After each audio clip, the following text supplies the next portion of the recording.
and welcome to my channel, Haley Marie Vintage. This week I am taking you along with me to Sew Expo. We went last year. Sew Expo is, I believe, the biggest sewing convention in the United States. It happens here in the Washington State Fair grounds, which is about an hour's drive from me. So I have booked 3 days of classes. I'm going to do some shopping, take you along, talk about the classes, and I am going to do a haul at the end of all the good sewing goodies I picked up. There will be probably vintage fabric, vintage buttons. And this year, my bet is I'm going to go lighter on the sewing tools because I don't need as many. On my list to buy at the Sew Expo is, ow! Oh! Excuse you, ma'am. Oh, she got me good. I want to make my own little commuter backpack. I have a backpack that's like my travel backpack, and it's pretty big and ugly and not really what I actually need to take to work. And this year I'd like to make my own bag, so I'm going to be looking for bag hardware as well. What's not on my list is hordes and hordes of fabric, which should be pretty easy because it seems like most of the garment fabric vendors have stopped being a vendor. So I think I should be fairly safe on garment fabric. Those are the goals. I think I signed up for 6 classes. I did 2 a day. We'll see if I regret that. I'm coming out of my work week pretty tired going into Sew Expo, so I think this is gonna be an exhausting next 3 days. But yeah, I'm happy to bring you along with, and I will see you for my morning outfit check. It's the morning. It's like 6:30 a.m. I'm about to head out to go pick up Stephanie.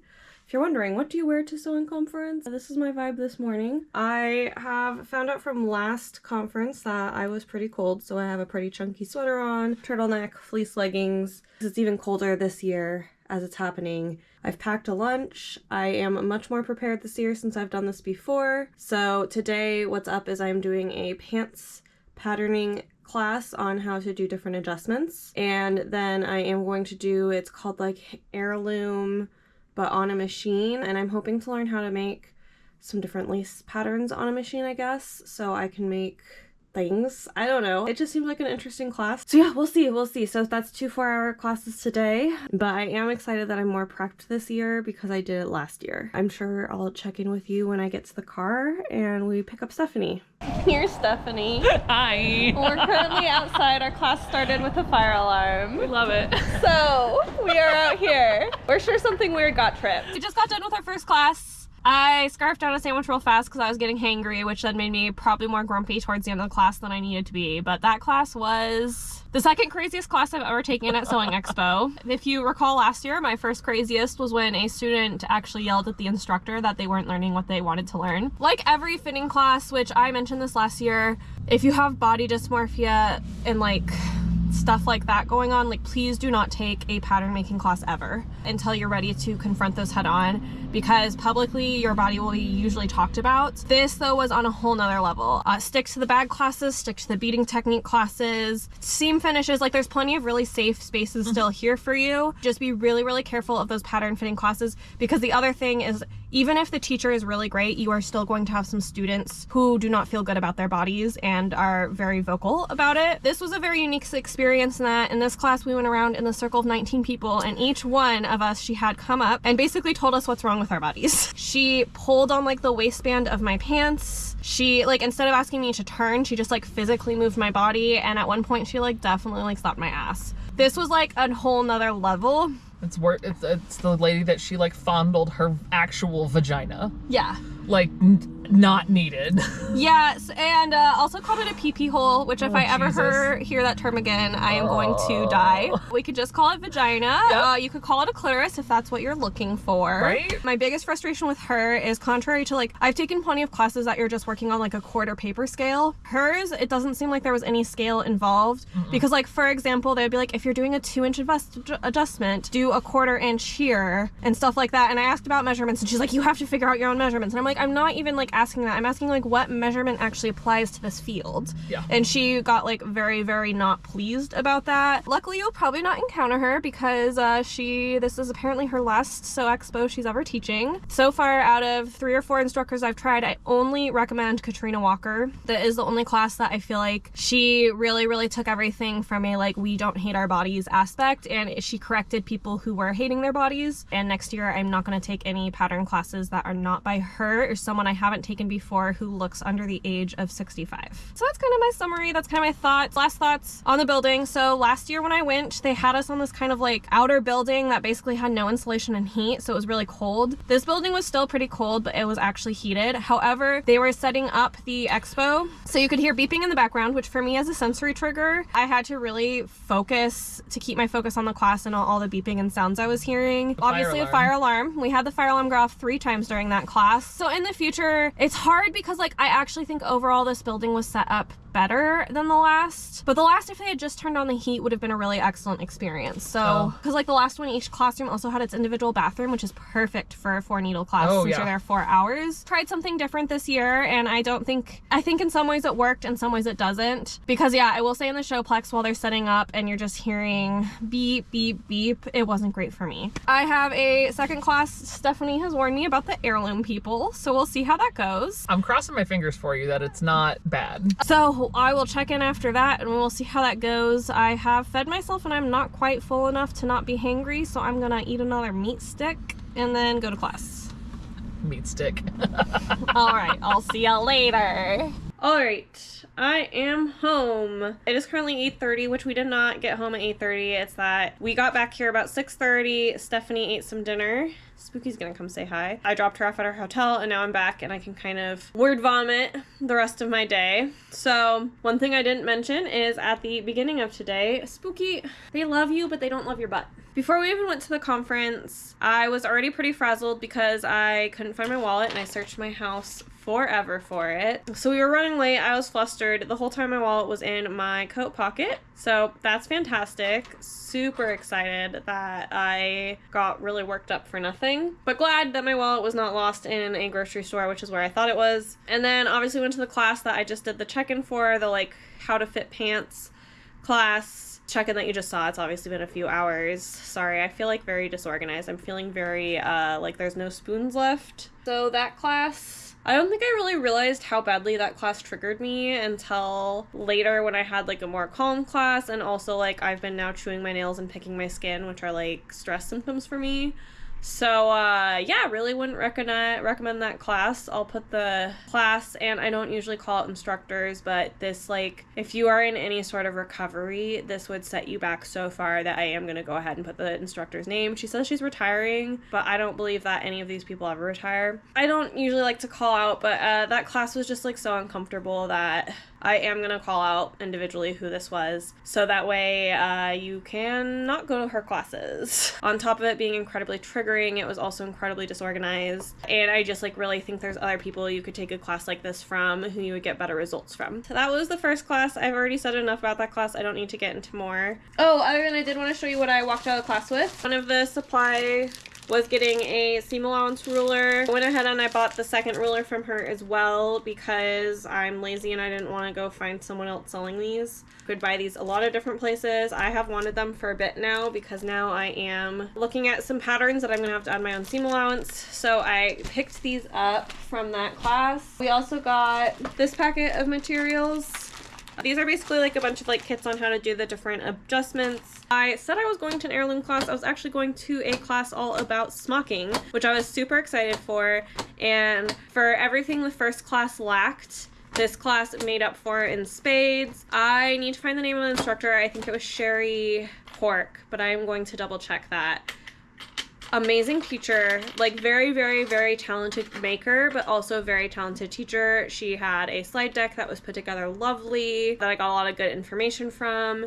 Spooky, I swear to God. She was also just like normal, and her class was really calming. This was one of the classes I lucked out in that only had 3 other students, which we love. So it was like a very small class and almost felt like a sit and sew type thing, but I did learn how to smock in this class and I'm pretty excited about it. This here, hopefully you can see it well, is my first smocking sample. I think it turned out really great. My tension isn't 100% correct, which I'm sure I'll just learn. And this was, I forget the term for this type of smocking, but you didn't need to like pleat it all first. So that was my first one, and then this is the start of my second smocking sampler. We learned a bunch of different stitches. We learned a chain stitch. I don't remember the name of some of these stitches. I'm also going to link her shop down below. She sells a book that goes over these stitches pretty in depth. I think this is a lattice stitch from what I recall, but they're really cute and I'm super excited to apply this to a project in the future. I don't know what project it will be, but I will be taking smocking into my life because this was a really calming process. I learned so much. I enjoyed this teacher so much. She's clearly like really knowledgeable and also like that perfect mix. My favorite teachers are ones who are really knowledgeable about what they operate in, but are also really, really curious about what others do. Oh, highly, highly, highly, highly recommend that class. I just got one handoff out from her, which is totally great because I would rather have one handout than a whole stack of paper and have like a super great sample set, right? So I'm really happy about that. And there was someone that, well, everybody in that class was really fun and amazing, and we talked a lot about some of our different like health issues and how we got around it with sewing. And I actually got a recommendation for a place to get some hand braces. That was a bonus. I have like a bunch of patterns noted. Like, it was such a good class. Yeah, it's Sherrie Cork. If you can ever take a class with Sherrie Cork, I 100% recommend it. It was so good. And I'm so glad that this was such a good class after such a disaster of a class, because this was exactly what I needed. However, I will say I am feeling pretty out of spoons right now. I love that class so much. I'm so excited about smocking. I want to smock everything. I just want to honestly like sit around and make stupid little smocking samplers and learn a bunch of new stitches and different stitches and be a general like hyper-focused crazy person, because that's who I am. That is how my neurodivergence is. And I can't, yeah, I'm so glad this class was so good. And also, while Stephanie was out, she found me this very, very cute little butterfly teacup with a butterfly handle. I am dead. And I'm also buying this. She found a pincushion pattern at the thrift store that I am going to buy off her, and hopefully I will be making these for you in some future videos, because I'm looking for some kind of smaller little sewing projects I can wedge in between my bigger sewing projects, and I think that's perfect. Yeah, I think that's all for tonight. I will say this is the last year I'm doing 2 4-needle classes, unless there's like classes I'm absolutely dying to take, because I am exhausted. I don't know how I'm going to do this plus an even longer day tomorrow. I'm pooped, and I'll see you tomorrow.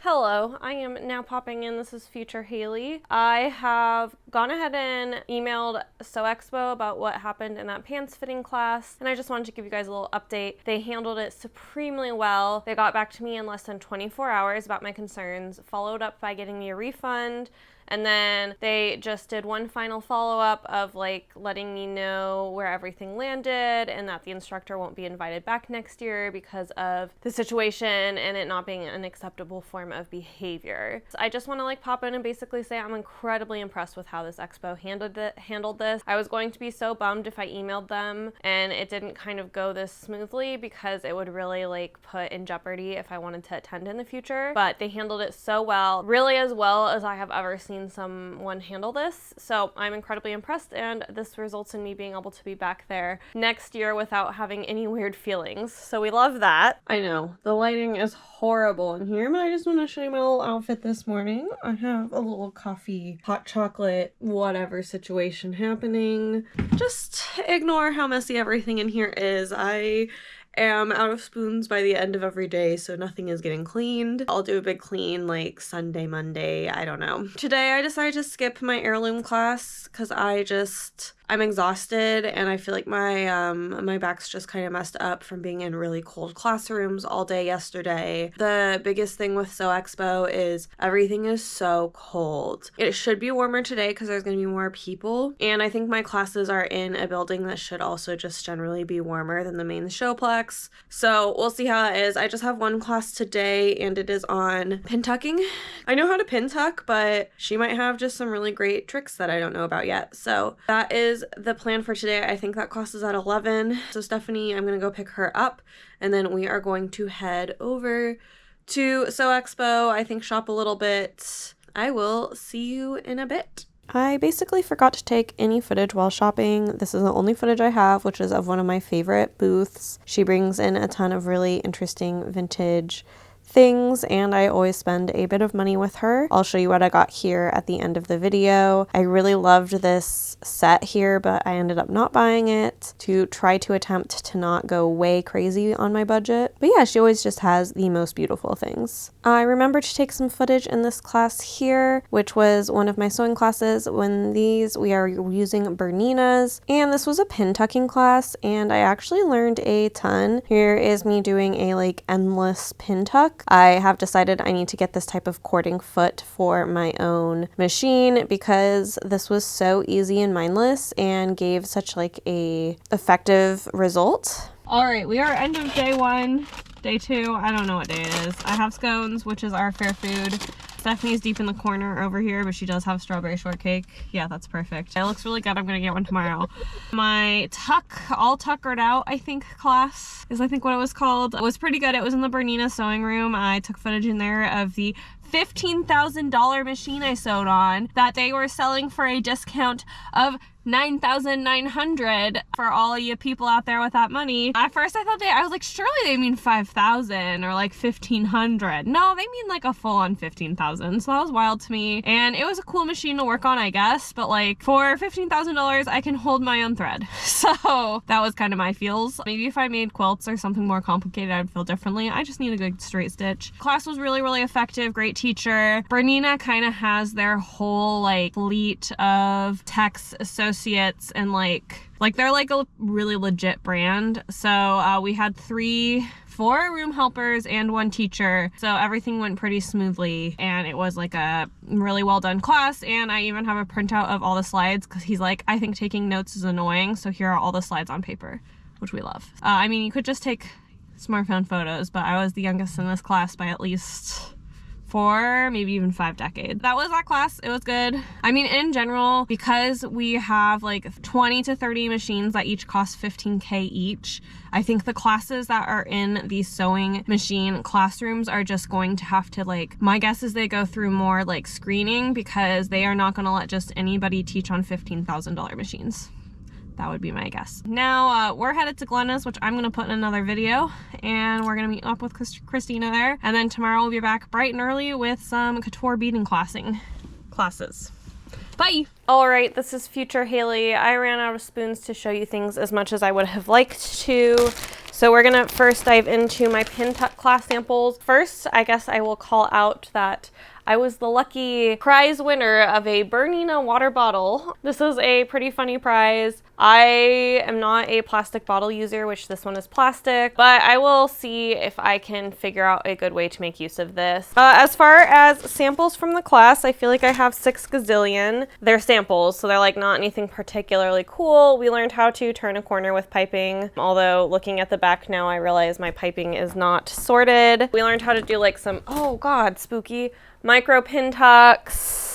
My favorite was the corded pin tucks, which is the example I showed you on the machine. This is like the forever going pin tuck. This one demonstrates like how you can use your foot to space them out evenly. This, I can't remember, they called it like a shadow pin tuck. I'll hold it out and hopefully it will be shown. But basically it's using like a light batiste and then having a colored thread through it to kind of give a color effect in this. I'm incredibly intrigued by this, and I think I will give it a shot on a project at some point. Like I think having some rainbow piping going through something could be really cool. We have like a normal pin tuck, and the last one is, they're like these gridded pin tucks. So I definitely am really happy with what I learned in the class, and I will be probably using this in future projects. So for the last day, I took absolutely pretty much no footage at my classes because by then I was just so exhausted. I was just kind of trying to get through the day. I definitely think I can't Sew Expo at this pace anymore, but I did kind of want to show you some of the different things. So for the couture beading class, I don't think I would call this couture beading. It is definitely like an intermediate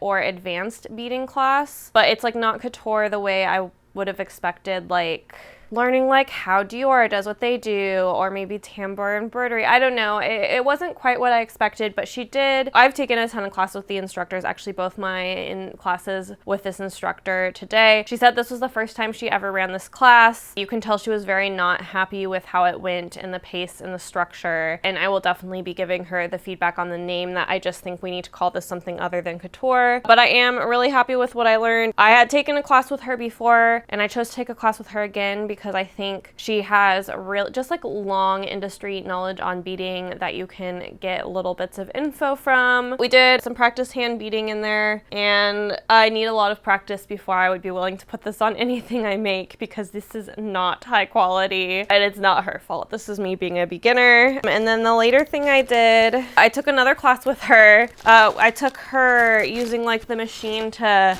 basically like do old tactics in a new way. And here is the setting of the classroom. These machines were only a mere 10K compared to the 15K ones. So this first was a embroidery sample we did. I took some footage of some examples of these that I'll play right now. Here are a bunch of examples of Battenberg lace that Cindy had brought. Some of these are machine done, some are hand done. I think they're really interesting. Admittedly, this is not always my favorite. Like, I do like that flower, but this is not always what I'm looking to do. But it was interesting to learn how to do it with a machine, and I'm sure I can use it in some other place. And here is a bunch of silk ribbon techniques on the machine that I think are really lovely. But she then showed us how to do that, and I came out with a very ugly tangled sample because, again, I'm a learner. So the biggest struggle with this class was the sewing machines were, I feel like, too fancy to do what's kind of a rigged technique. Like, they had too many safeguards to let you use your machine to actually bead something, because these machines are like $10,000, so they're like meant to not let you do. So because of that, things didn't go well, and like a lot of us were having a hard time with our machine actually like picking up threads and stuff, but that was not on the instructor. Like, I could tell she was already still, because I took that first class with her, that like the timing wasn't great, and I can tell she takes a lot of pride in her teaching, and she mentioned that she was really happy with how the timing of this later class was going. She said that she went to her local FAF dealer to try to be able to practice on the machine she would actually be teaching on, and they didn't have that machine there. Even though I would say like neither of these classes went particularly smoothly, I would still really recommend her classes. She cares a lot about how she teaches, and I just think I got kind of two flubs on accident. She was like, yeah, I don't do this on a machine like this because it has too many like things to stop from doing this. As always, I enjoyed her class. I had a good time. I learned some things, and I would still recommend her even though these classes weren't the smoothest. I think that is it as far as classes. Vendor-wise, I think there was still technically all the same garment fabric people there. The garment fabric felt sparse. There were a couple places that I was debating getting something. I was debating getting leather, and then I was like, Haley, you haven't figured out what you would make with that leather. You're not just buying leather to buy leather. That's too expensive. That said, I still did plenty of shopping, even with there not being a ton of garment fabric businesses there, because there were plenty of vintage and used stuff vendors there. So before I show you what I actually picked up, I just want to give my kind of final thoughts on this Sew Expo, which was their grand 40th year. Honestly, again, I was incredibly impressed on how they responded to my experience in that class. That was very not good. The fact that they refunded, apologized, and talked to the instructor and didn't invite her back is a really, really big deal, especially since this instructor is so embedded in the history of Sew Expo. As somebody who's worked on a nonprofit, on a volunteer thing like this, it can be really, really, really hard to basically like not invite those types of people back. So I was incredibly impressed by that. I can't do 3 days again the way I did. I can't take this many classes. I feel like last year I wasn't happy with the one needle classes because I wanted more hands-on stuff, and I swung too far the other way, and I did too many long and technical classes, and that exhausted me too. So next year I think I'm going to try to just do 2 days and maybe 3 classes. So we'll see how that goes. I feel like I say that, but then I'm going to get to next year and get excited about all the things there are to learn, because that's how I am. But I should not do that if I can make myself not. And this year it was also really helpful having been before. I was definitely dressed warmer with more layers, and packing your own lunch, game changer. The food there is so expensive and not very good and doesn't make you feel good. I feel like fair food is really fun for snacks and all that good stuff, but not very good for actually like eating a meal. So yeah, next year I'll definitely go the same route and I will be bringing my lunch. I think the biggest thing from this year is that I am going to vet my instructors a little harder. So I'm going to try to vet people via like their websites or social media or something before I sign up for the classes, because out of the 6 classes I took, I didn't attend one because I was too tired from the traumatic one. I would say like I feel like I had 2 fairly phenomenal classes, 2 fairly mediocre classes, and then obviously 1 terrible class. And that's pretty similar to the ratio I had last year. I think the biggest thing for me is before spending my money, I'm just gonna vet some instructors. But yeah, I had a great time. I'm definitely going again, and I'm so impressed with the way the Sew Expo team handled my complaint. We're gonna move on out of this part and we are going to go to what everybody is probably waiting for, which is the haul. So we're gonna kind of work our way through vendors. First vendor, we have Kai scissors. I talk about these scissors, well, I don't talk about them regularly on my channel, but they have like an $80 model of scissors that I use and I love. I've had it for 2 years. I haven't sharpened them yet and they still cut like butter. And my pinking shears give me a lot of trouble, so I went ahead and I invested in their pinking shears. I'll report back on how I feel about these. These were about $40. I am super excited to give these pinking shears a try because all pinking shears I feel like kind of have a hitch in them, and these cut like butter, so I'm curious if they will forever cut like butter the way my other Kai scissors do. And those Kai scissors I'll make sure are linked down below. I have like my sewing favorites that are like my trusted and true, and those scissors are in that. Next up, I went to, I think it's called More Me No. Stephanie was aware of them. They were at So Magical. She knew the scoop, I guess. So what I got was a bunch of hardware. So I got a bunch of like rainbowy hardware, and then I got a little handcrafted placky thing. Sorry, these are really technical terms. And then I got some ghosty zips, which are, I think, their logo, and they have these cute little like see-through eyes. And I also got, it's a like rainbow chrome zipper to go with it. A little cat sticker. The last one I picked up, it's this really fun, sparkly, oh my god, I thought I broke it already, but it's just a piece of sticky tape. I am known for breaking things, but it's this really cute rainbow cutting thing. Admittedly, I don't need another one of these. I have one of these that is like 5 inches by this dimension as well, but I just couldn't pass up the color. And they have a bunch of other rulers on their site that like they'll ship, but they won't ship this one. And I don't know, I sew on camera. I deserve to be a little aesthetic sometimes, even if it's kind of ridiculous. So that's what I picked up from them, and I'm really excited. I will at some point make this bag on my channel. The goal of buying the fabric there didn't happen. I didn't like the coated canvases that they had there, so I'm gonna continue to hunt online. The next booth that these are all from is So Chic, which is Laura Nash's booth. She does a bunch of reproduction kind of type vintage patterns. So I picked up her palazzo pant and overall pattern. I think these are really cute. I think they're styled 1950s. Apparently you can hack these into a skirt, which seems really fun. Then the other thing I picked from her was fabric that I don't need. I have this wool that will make a beautiful skirt. I've been looking for kind of like a rainbow wool plaid like this one, so I will make a skirt of that. And then this guy here, it's a border print. Super cute little like floral border print that's teal. These are very my type of like babyish, pastel-ish colors, and I picked this guy up too. There's 2 yards of this. I'm just planning on making a pretty simple gathered skirt out of it. Now we're getting into the very vintage stuff. This is like slightly vintage. Both of those fabrics are probably like 80s, 90s, but I have plenty of really good vintage. This all is from, it's a booth called Black Cat Vintage Sewing, and she doesn't have a website, she doesn't have Instagram, she literally has nothing except for this booth at Sew Expo. So I don't know what the whole actual scoop is on this company, but the first thing I got, it's called these scissor nests. And what you do is you place your scissors into them and they hang on the wall, and they're just so cute. So I am going to put these on my wall, obviously, and I thought they were darling, and I hadn't seen like a scissor holder porcelain wall hanger, and the bird maybe isn't my most favorite, but I do love the plant, and they came as a set.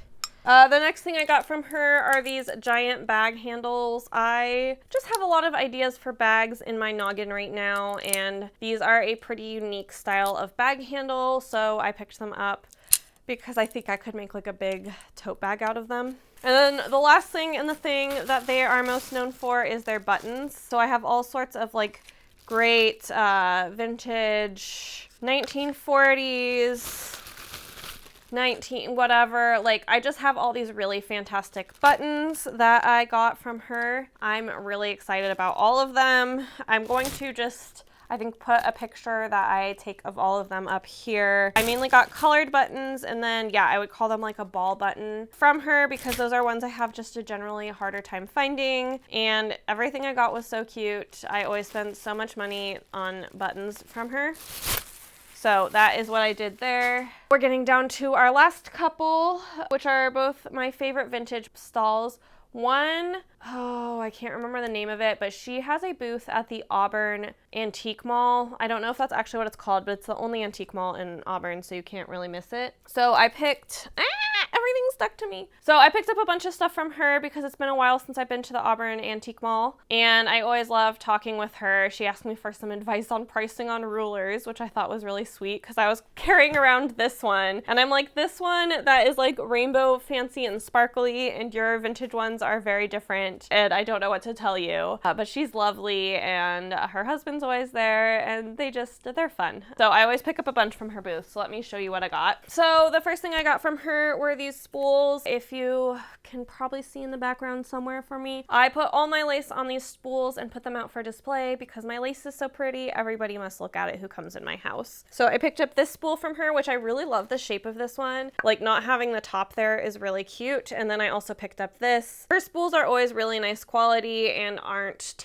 terribly priced. This one was $18 and this one was $22. And usually these are fairly expensive to buy online because they have to ship them to you. And I'm excited because as always, I've bought more trim and I need somewhere to put it. So having some new spools is nice for that. The next thing I got from her, I have been looking at these on Etsy for a while. I paid $25 for this guy, which is about what they seem to cost on Etsy. But I really love her like hand position and everything. Like, she's just is definitely one of my favorite ones of these I've seen. This is another one that I've been like aspiring to make one of these like lady pin cushions for a while. So this will go into my project bin. Actually, it'll probably go on display until then, but I love her and she's perfect. These are really expensive. In fact, kind of ridiculously expensive, but these are some really beautiful glass floral buttons that are like just my color. They're beautiful. I love these and I can't wait to figure out what I'm gonna put them on. They were $25, which is wildly expensive for 12 buttons. That's like $2 plus a button, but they're so pretty, guys. So I did it. I did the thing. I'm happy about it, I guess. It was a wild choice, but here we are.